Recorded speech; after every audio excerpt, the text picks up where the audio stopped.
Good morning mga ka-RFI Raider 150. Ipakita ko yung size ng Gen 1 sa inyo.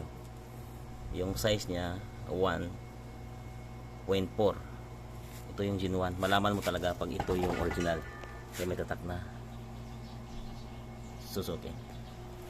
Yung advantage niya sa sa original na mags din ng Raider FI, ito yung size 1.6. mas maliit talaga yung sa mas gamay ito ang sa Raider sa Gen 1. Mo niya 1.6, mas dako siya. Ang sa likod naman sa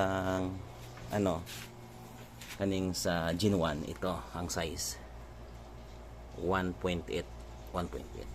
Sa likuran naman ng original ng size sa Raider FI, ito